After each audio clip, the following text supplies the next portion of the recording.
What's up, tribe? How you guys doing? Go ahead and hit that subscribe button. I hope you like this video. This is going to be my review for Chasing LA, the season finale. So, look. I don't think I like how this lipstick looks. Anyway, moving on. I don't have no notes or nothing. I'm just going to talk for 10 minutes.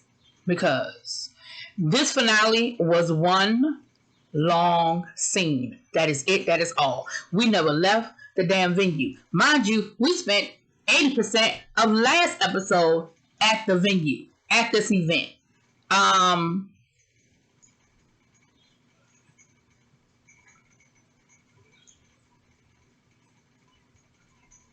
Quan and the argument between Quan and D. Hawkins continues to escalate. When Quan finally leaves, he says, listen, you can have this show. You can kiss my ass. I don't need it. I got too much going on.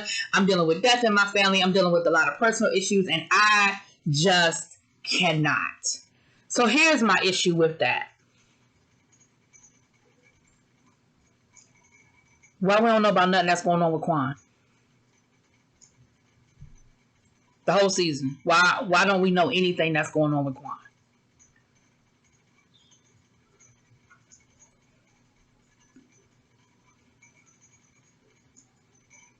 So he ends up leaving. Hershey goes out again. MVP Hershey goes out to talk to him and hear him out. He's upset. He said, listen, I can't do it no more. He quit. I guess he quit, but it don't matter. It's the season finale, so I guess everybody just quit at the end of this. I don't know. So then we go back inside, and Jeremy and them I guess they just want to move past everything. And so they're trying to talk to Andre about apologizing to Jayla. They were like, listen, Jayla was wrong for throwing a drink in your face. However, it didn't come out of nowhere. Like, you were wrong for what you did. Like, her throwing that drink in your face did not just come out of nowhere. You were rude to her, and you were a little disrespectful to her, and that's what made her react the way she reacted. Andre was upset because I guess ultimately he just didn't feel like that he should apologize, and I think he felt like the people that he thought had his back seemed like they didn't have his back, because Ian and them were all, yeah, about it when they was down to D. Hawkins' place. But now they're like, well, listen, just apologize and let's move on. I don't think they were necessarily turning on him so much as, can you just admit that you are not innocent in this so we can move the fuck on? Like, I feel like that was kind of the mindset, because Fran and Ian were both kind of telling Andre, just apologize. Just apologize. And Andre wasn't here for it. He got upset. He was even crying, honey. And then he stormed out of there. I feel like this was an editing situation, because next thing you know, everybody is inside toasting to King Payne. And it was great. It was lovely. We all feeling all good.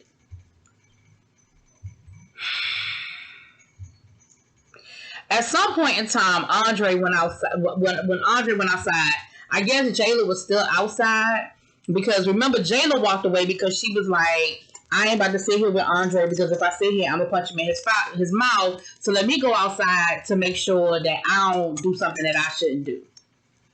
So when Andre came outside, what I feel like had happened, at least based on what I could tell, because I feel like it was some editing stuff, but based on what I could see, Andre saw Jayla and was already upset because he felt like they were trying to make him apologize, and he ain't feel like he needed to apologize.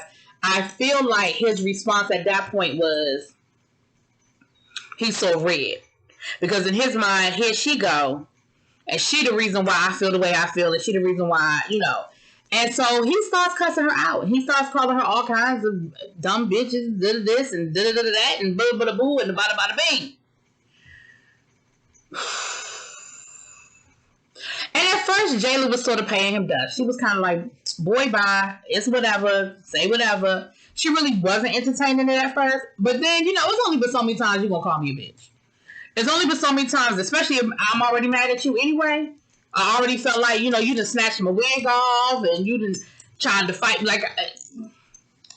So at that point, Alicia Southeast Love pulls her knife out, and her thing is, you won't do it today. You won't do it today. Last time I wasn't ready. Last time I ain't see it coming. Last time I ain't know what y'all was gonna do. I ain't know that y'all was that grimy that y'all would jump this woman. But what you not gonna do this time, it won't happen. It might happen once, but it won't happen twice. And she pulls her knife out. Now let me tell y'all something. For those of you all who do not know DC, do not know anything about DC or the DC area, or as some people call it, the DMV, her saying I'm from Southeast is the equivalent of somebody saying I'm from Compton. Right? You get that reference, right? Y'all know what that means when somebody, even though there are some really nice parts of Compton, and everybody in Compton ain't bad about it, you know the reference, you know the mindset, you know what you think about when you hear the word Compton. So when somebody says I'm from Southeast, DC is broken up into 4 quadrants. Northeast, Northwest, Southeast, and Southwest. When somebody says they're from Southeast,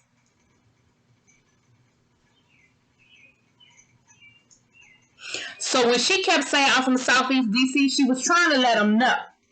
Okay?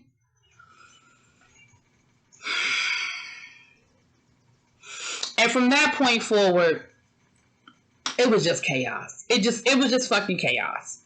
It ended with the police showing up. It ended with them telling her to put that knife away before she go to jail.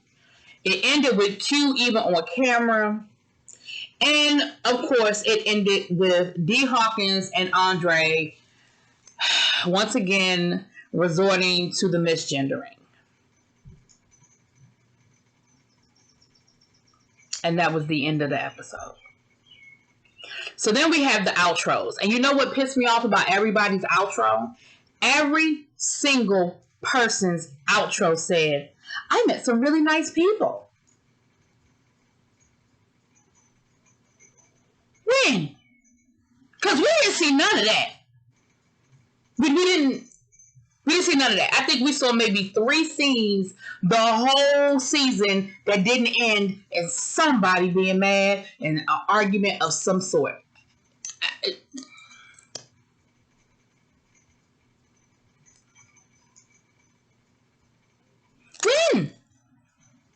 Then we have Fran talking about I had a lot going on this year. My mom was sick. I was in a relationship and this, and this, and this, and that. So why we didn't see none of that? All we saw of Fran was fighting, arguing, and picking up a goddamn chair to hit somebody with. That's it. That's all.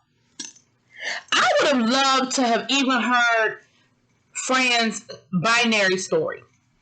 And you know why? Because once again, Chasing LA, you missed a golden opportunity to share that story. Because a lot of people, myself included, don't know a lot about the binary lifestyle. We hear it. We know people who identify as binary. But what we don't know is we don't get a chance to hear that story. How did you come to that? What is the identity? What challenges have you faced? The pronouns, which we found out about the pronouns like at the beginning because of an argument. But I would love to have heard Fran's story. You're very passionate about your identity because you and Alicia have been fighting about it the whole damn season. So I would love to have heard that. I would love to have heard more about the situation with your boyfriend. We heard a little glimpse about it in one conversation, but you talked about the fact that y'all in an open relationship, but he was cheating on you. I want to know how that ended.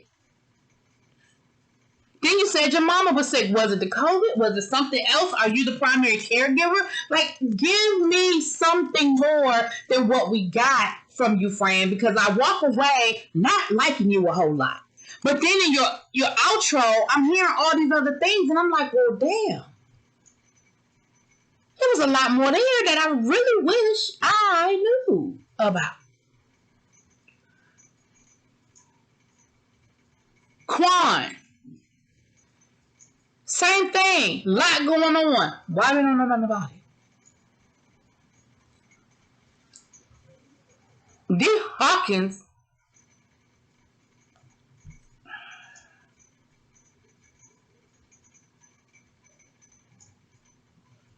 damn near had a whole breakdown in his final confessional over Jeremy. Okay? About love don't live here no more. I really cared about him, but you know, I was hurt. I was hurt. And I feel like we were robbed of that because we were so caught up in all the fucking fighting. We were just robbed of that. And so, yes, people have been very critical of Chasing LA. And I'm not even mad about the technical issues because everybody had a learning curve when it came to that. I mean, the first season of Chasing Dallas, they had a whole scene that couldn't nobody hit shit because the wind was blowing dead into the mic. But it is what it is. That's a learning curve, and I'm okay with that. I'm okay with the fact, even though I talked about it a little bit, I'm okay with the fact that we saw the cameraman in every damn scene. Okay, you work on that shit. The lighting, you fix it. You work on it. You grow. But the storytelling, the fact that y'all thought that this was a product that was worthy of putting on the internet is a problem. You guys, there are some very talented people on this cast. Even the people that I ain't all that crazy about. Talented. Have a lot. Listen, I'm going to say this. And people from the other shows is probably about to get real mad at me because y'all know I love y'all Chasing Reality brand. I love the Dallas franchise. I love the LA franchise. I mean, the Atlanta franchise. But let me tell you something. I think person for person, this LA cast, they doing a whole lot of chasing. More so than some of these other casts on these other seasons of Chasing Reality in other cities. And I'm not going to call names. But if you look at the cast, Hershey LaCour, don't be surprised if y'all see Hershey LaCour on somebody's TV within the next year or two. If it takes that long. And I mean that. I'm so dead serious about that. Y'all know I love Hershey. But outside of that, the talent. King Payne has a whole hair care line. He's a barber and a loctician. He's a producer who has produced music that you can go and download from the damn iTunes. Quan is a well-known poet. King Ian. I know I've been fucking up all season, baby, but got his own line of this, and he's a battle rapper. Like these are not people that are not doing things. And we saw a little bit. And I feel like the cast was robbed of the opportunity because what people walk away from is not a lot of positive in most cases. And that is unfortunate. That is what's unfortunate. I have a really big problem, and I've had it from the beginning. I have a really big problem with the fact that we went through this whole season with this misgendering, and I don't feel like it was ever fully addressed. We ain't nobody ever say nothing to Fran about throwing that damn chair or picking up the chair. At no point in time on screen was that addressed, and that was a problem. That was just a problem. Hell, even Alicia pulling out that damn knife was a damn problem. I understand why she did it. But it was still a problem. Y'all,